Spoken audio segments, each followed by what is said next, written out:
Hello everybody, my name is Brian Kelly and welcome back to Talk of the Town. We have a great show for you today. I'm continuing the series Behind the Faces of Milton, and today we're going to talk with my Uncle Dick. Dick Curtis, that's right, he lives here in Milton, and we're going to talk to Dick and hear a little bit about his career and his life in Milton, and I think you'll find it of interest because he's quite an interesting man if you don't know him, and many of you already do know him. So, Uncle Dick, welcome to the show. Thank you. Nice to be here. It's a lot of years that I've been in Milton. How many years have you been in Milton? Well, let's see. We moved to Wendell Park in 1955. Bought a house on Wendell Park. From Wendell Park, we went to... So 54 years. 54 years. Yeah. Well, you tell the folks. You said you lived over on what street in Campbell Street. Campbell Street in Quincy. Yeah. That's over just past the Burger King, near the dairy freeze in Quincy. Yeah. Campbell Street. And you said your father bought on Campbell Street, and what did he think when he moved there? All the people that bought on Campbell Street that year thought they were moving to Milton because the developer advertised as East Milton Terrace. But they were all surprised in the spring when they got a tax bill from Quincy. I always remember that. That was really Buffalo. Oh, that's funny. But you couldn't do anything about it. And you have a message to the people out there, our viewers who are smoking, right? What was the message you wanted to share? No. When I see the young kids with their mothers and fathers in the stores or at the Mug of Muffin or wherever I am in Walgreens, and they'll all look at me. They probably never saw anyone wearing oxygen, which I have to wear 24/7. So I said to them, if you don't want to end up like this, don't smoke. And the parents all said thanks. Well, how old are you today, Uncle Dick? I'm 86. I'll be 87 the 15th of October. How long is that? 2 weeks? 2 weeks. About 2 weeks, a little bit over. 87. Gonna be 87. Wow. 87. You know, and if you told me that anywhere along my life, 40 or 50 years ago, I'd never believe I'd make it. Well, you've been fortunate. You served in World War II. Yeah, I did. You were with the the tank battalion. What did you? No, I was a tank commander in this country, and it's a long story. Well, we can't do that because we're going to talk about Milton. But give us an abbreviated. All right. Well, what happened was I was picked out of the battalion with another guy. Something about a high IQs or something. That was a misnomer. Somebody who took the test. Rated it wrong, but anyhow, I went to Sam Houston State Teachers College, Army Specialized Training Program, where all the soldiers were going to come out in 3 months as engineers. They needed engineers in the Army, and we were studying hard, and we had 2 weeks to go when the war got bad over in Europe, and the Congress and the Army decided to disband the whole thing, and they dumped us all into the infantry, the 99th Infantry. Not all of us, but different infantry outfits that were ready to go overseas. And so that's how I ended up as a PFC in the infantry. That's private first class? Yeah, and well, that was the only thing that was open because the whole division was ready to go overseas, and we shipped out of Taunton. What the heck's the name of that? Well, that's all right, but you ended up over in Europe. And, yeah. Well, that's... What campaign did you end up? What particular thing do you remember of the war that? Oh no, we were in the Battle of the Bulge. You were in the Battle of the Bulge. And were you on a tank? No. Then I was just a rifleman. You're a rifleman, okay. And I keep saying, after reading all the books and some books here about the... There's quite an array of pictures on the wall, and there's another picture over here with the Hunt tent. Was it the 10th Armored Division at Fort Benning in Georgia? Matter of fact, I'm going to just zoom in on that so the folks at home can see what I'm talking about. And there's a picture of the 10th Armored Division in Fort Benning. 10,000 men. 10,000 men in this picture listening to what's happening in Europe at the time. And you can see, I'm scanning this picture that he has. And I'm going across. They were just... And there's a little marker here. You can see the marker on it, and that's my Uncle Dick, right? If you can see him, there he is, right there. There he is. Yeah, 1 out of 10,000. 1 out of 10,000. Well, you are 1 out of a million. I've heard that before. Oh yeah, sure. Yeah, but it's been quite a life. I'm gonna control the camera from here for a minute, Uncle Dick, and talk to you right from behind the camera a little bit. It's okay. So people can see you a little better. No problem.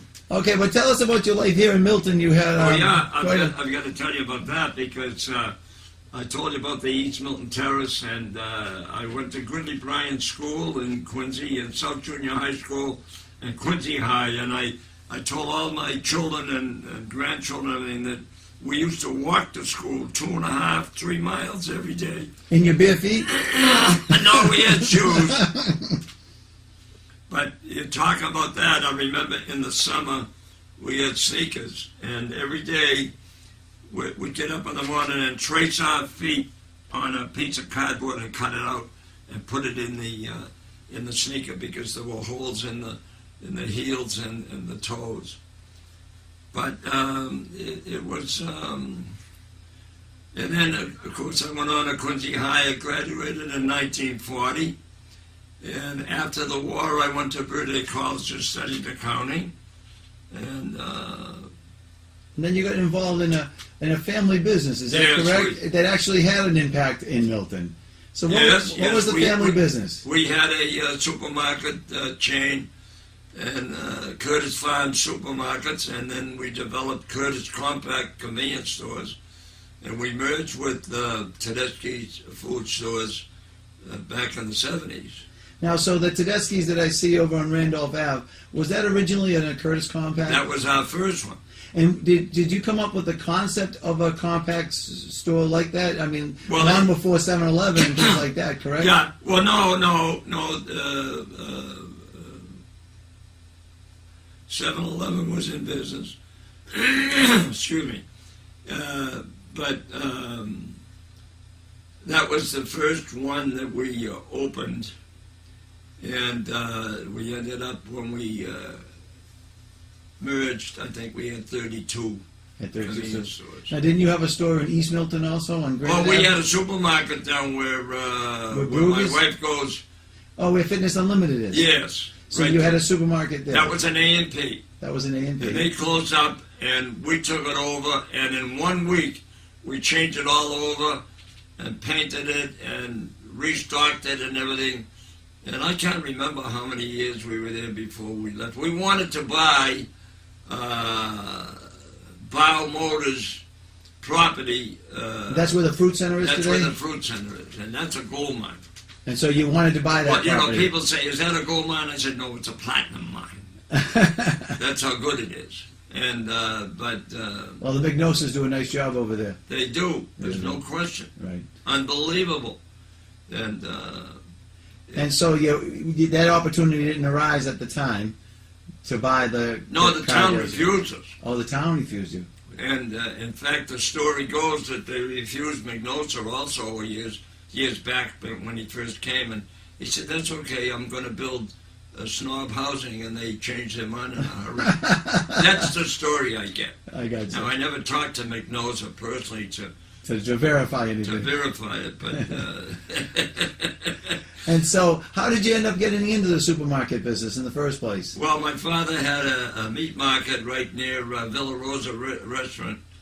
In 1940, when I graduated from high school, my father had been in business in 1922 in Fields Corner. And what was he doing in Fields Corner? Would he have a little meat market there? Oh, he had a good-sized meat market. He had 16 clerks behind the counter every afternoon. Wow. Because the rapid transit stopped right across the street in Fields Corner. And then the people had to wait for buses to go to Milton, Quincy, and the South Shore.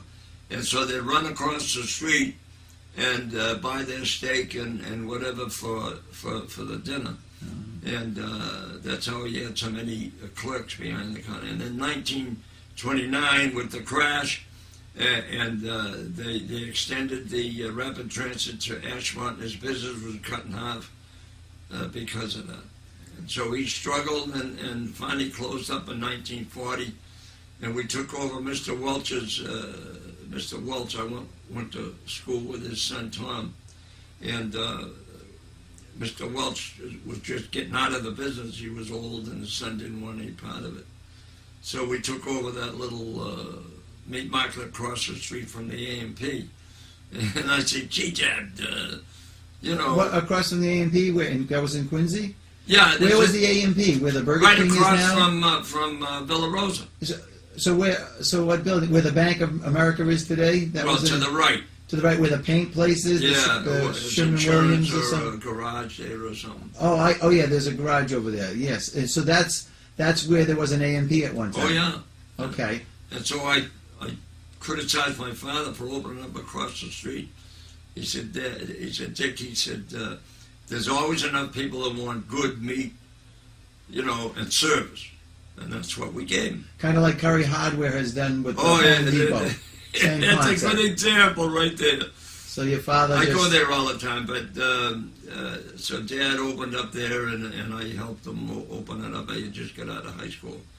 And then after I was working for a public accounting firm on a job upstate New York. When I got a phone call 1:30 in the morning, my father had died. And my mother had died 5 years before that. So it was in a snowstorm. It was the worst train ride I ever had, because trying to get home. And so I never went back to the accounting. And a year or so later, I got together with my brothers, and we incorporated, and we started out.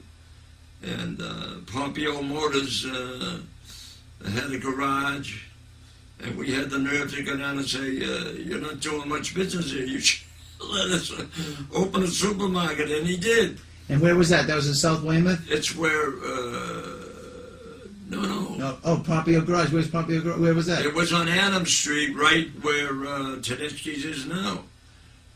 On Adams Street? Well, Adams and Robinson and Shirley Street, right across from Atlas Liquors.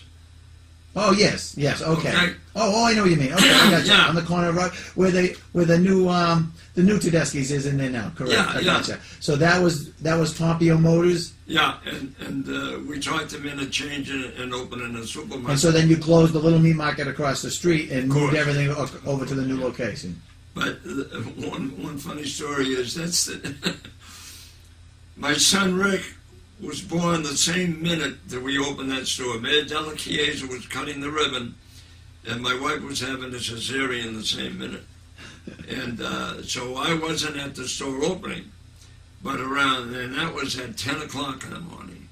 And around noontime, I said to the doctor, well, I've got to go. You got to go where? I said, they just opened our first supermarket, and I'm the manager. So I went down, and there was the place, you couldn't find a parking space. So I went on Hilton Street and parked in Mrs. Doyle's driveway. Now, was the A&P still open at that time? Oh, yeah. Okay. And so we opened it. And I went up, and they had a policeman at the door letting 5 people in as 5 people came out. And he put his hand up and stopped me. I said, you can't stop me. I'm the manager.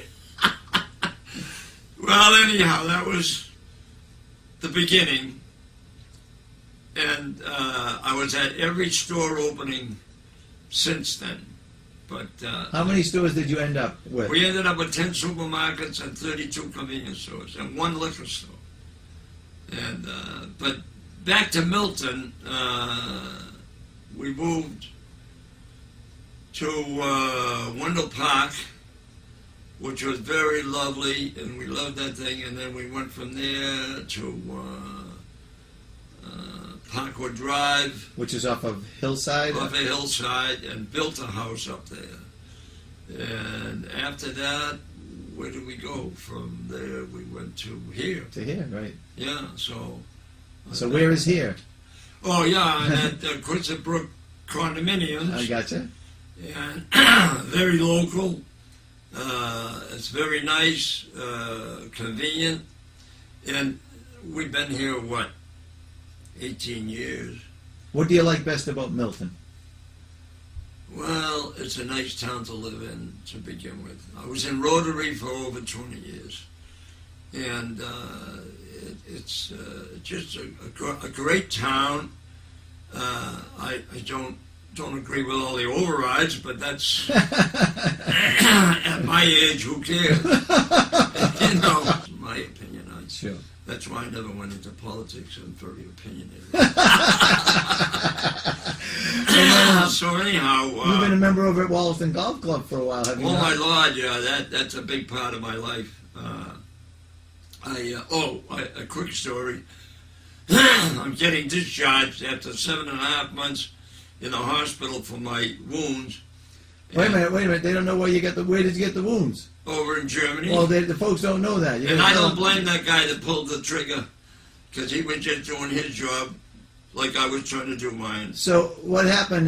We were attacking the Siegfried Line, which supposed to be the impenetrable German line of defense. And we had to wait. We went across this fire break, and we spread out, and we were waiting for the 4th platoon to come up with the flamethrowers and the torpedo, Bangladesh torpedoes and everything. And the Germans had our positions all zeroed in, and they started throwing in the 88s and the mortars, and an 88 shell hit the tree that I was above. Being a good soldier, I dove for the tree. You put your hands over your head, and I was right up against the tree. And when the shell hit it, I was momentarily stunned, and when I came to, my feet were around the tree instead of my head. So I bounced along the ground, but I owe my life to 4 medics, conscientious objectors, or whatever you want to call them, but they were right up there on the front with us, and they didn't have any guns or anything, and but 4 of them carried me 5 miles back through the Ardennes in knee-high snow. It had been a big blizzard the week before. And my buddy, George Norton, who was from Quincy, a little younger than me, my brother Dave's age, and he and I were in the same outfit, and he remembered when he got home, he said, "Dick," he said, "I can't believe when you got hit." Well, quite a few of us got hit with that barrage that went through, but he said, "All you complained about was your back. And I looked down, and your both legs were a bloody mess."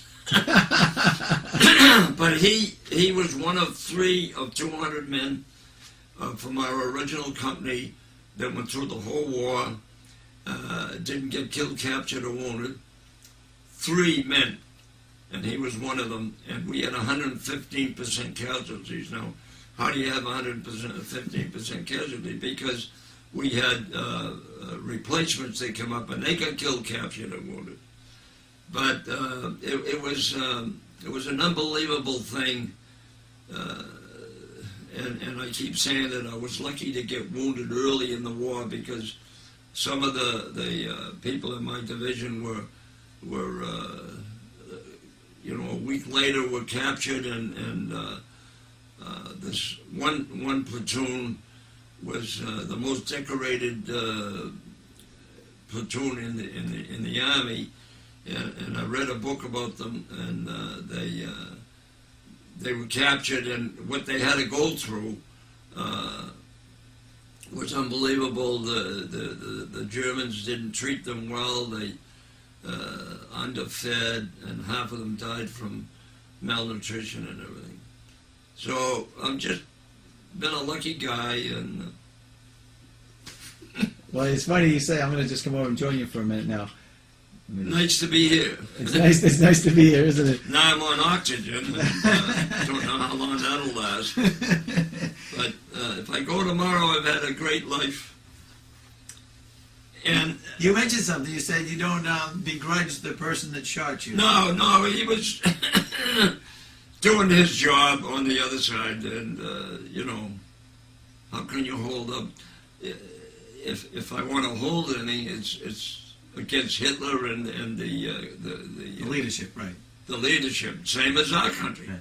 But funny you should say that, because just in the paper this weekend, Yeah. there was a gentleman that took. There's a flying fortress. There's some of the old planes from World Oh, War I II saw that. that are traveling around the Yeah. country. And this gentleman was 92 years old. Yeah. And he flew. And his last mission, they got hit. Yeah. And but the plane didn't blow up. And the pilot that hit them, the German pilot that hit them, flew beside them while the plane was kind of breaking apart. Yeah. And all of them got out of the plane. Yeah. And they jumped. I think one might have died, but he was the last one out of the plane. And he said as he jumped out of the plane, he looked over at the pilot and he saluted him. And he said he was thanking him for not killing them all Oh, yeah. and giving them a shot, you know what I mean? Yeah. He was captured when he landed on the ground, but that was quite an amazing story, and it rang with me when you said, hey, you know, he was just doing his job. And so that gentleman got to fly. They let him fly Yeah. on the plane last weekend. And That was great. at 92 years old, he got to land it, so it was... Well, we were young, and the esprit de corps and the patriotism back, it's to say 1939-40 when we get into the war, and everybody in my neighborhood was able. We all volunteered. Oh, here's another one. I volunteered for they had a big ad in the Boston papers and come into 1065 Commonwealth. I remember the number, and I went in and volunteered, and I think it was 10,000 men in 1 week volunteered through the notice that was in the paper? yeah, and so we were on a train for almost 3 days, and it said, you know, go to Florida, and I'd never been to Florida in the winter, and it was in November when I enlisted. And It sounded good, eh? oh yeah, gee, I'm looking forward to that. And so anyhow, we ended up in Fort Benning, Georgia, in the 10th Armored Division. So you never made it to Florida. And I thought that was the worst thing in the world for them to advertise and rope in 10,000 kids from the Boston area and end up in well, we didn't all go to Fort Benning, but most of us did. And I even went to the chaplain and I got a TS slip, you know. What's a TS? Tough shitsky. Beep. Oh, I'm sorry, you know, talking back the Army, you know. But, you know, I weathered the storm and became a tank commander. And like I said, after the war maneuvers, we ended up at Camp Gordon in Georgia. And that's where I went home for a 15-day furlough. And it was only a 3-day home, and I get a telegram report back immediately, you've been selected. Oh, I was BS because I hadn't had a furlough for a year and a half. Right. Well, anyhow, I'm here to talk about it. Now, And, didn't you know one of the gentlemen over at a friend of yours from the golf club, Mr. Sweeney, is it? That was in World War II? Oh, yeah, General Sweeney. You knew him? Oh, sure. Yeah. He was a member of Wallison, and his son is colonel now in the Air Force. Oh, wow. And, oh, yeah, I read excuse me. That's the cigarettes. And General Sweeney was decorated, and Tibbets, the one that flew the first bomb on Japan, he said about Charlie Sweeney that he was the best pilot that he had ever met in his life, and that's why he picked him out. And he said he probably flew every type of plane that the U.S. Army had, the Air Force. And that's why Sweeney developed you know, is... That's why they wanted him for yeah, the mission. they had him. But, hey, it's... And now when did you get married to Connie? When you came back from the war? Oh, you mean when I went to jail? Yeah, when you know. Yeah, what I mean. yeah. Oh, yeah, that was 1953. 56 years. How did we ever make it? Well, the first 20-odd years, I worked 80 hours a week and I was never home. And my daughter, my oldest daughter, said the one thing I remember about my father is the back of his head going to work in the morning before we went to school. And he didn't get home at 11 o'clock at night, so I never saw him other than that. And I think I went, I don't know how many years without any vacation. And we worked hard for what we had. And You had how many children? just 3, a boy and 2 girls. And my son now is running Curtis Liquors down in Weymouth and in Cohasset, and he's doing a good job. As long as I keep getting the dividend check. And my daughter, Deborah, is in Florida, has 2 children, and she became a lawyer. She's in Florida, isn't she? In Virginia? Virginia. Virginia, I'm sorry. She works for the Fairfax County DA's office or something? Or? Yeah, well, no, she defends the state of Virginia in child abuse cases. Oh, okay. And she won't tell us about them because they're horrid. Right. And she goes to court every day, and she enjoys it. And then your other daughter, Lisa, is an entertainer, isn't she? Lisa has worked for Disney World for about 8 years, and now she's been something like 15 years with Universal.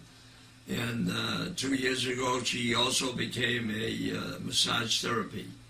And she works for Universal in the Barney Show. She runs that. What's it called? The what? The Barney Show. Oh, the Barney Show? Yeah, Oh, yeah? And she loves it because all the young kids come there, and she's very good. I know, I always said that if we had a party and Lisa was there, in 5 minutes she'd have everyone laughing. But she is doing well, and the story I say is that she had 3 dogs and she divorced one. Oh, it's got one of the dogs. So, Dick, you've had a long life, what many would consider a successful life, and success is judged in many ways. So, looking back, if there was one thing you could change about your life, is there anything you would have changed? No, another story, I had been dating a Milton girl before in the Army, and she wanted to get engaged. And I said, no, I said, I might not come back, I might come back crippled or whatever. And so I was still getting the email letters, not email, but they call them female back in those days. And female? Female, they call it. And it was supposed to be fast. And when I got back, she told me she was dating someone else. So that was one of the good things, because nothing wrong with her, but I married my wife Connie, and I got very lucky. And I told you I've been a lucky guy.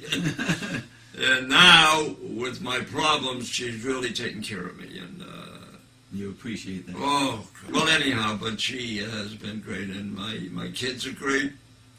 So, not a bad life. Oh, Lucky.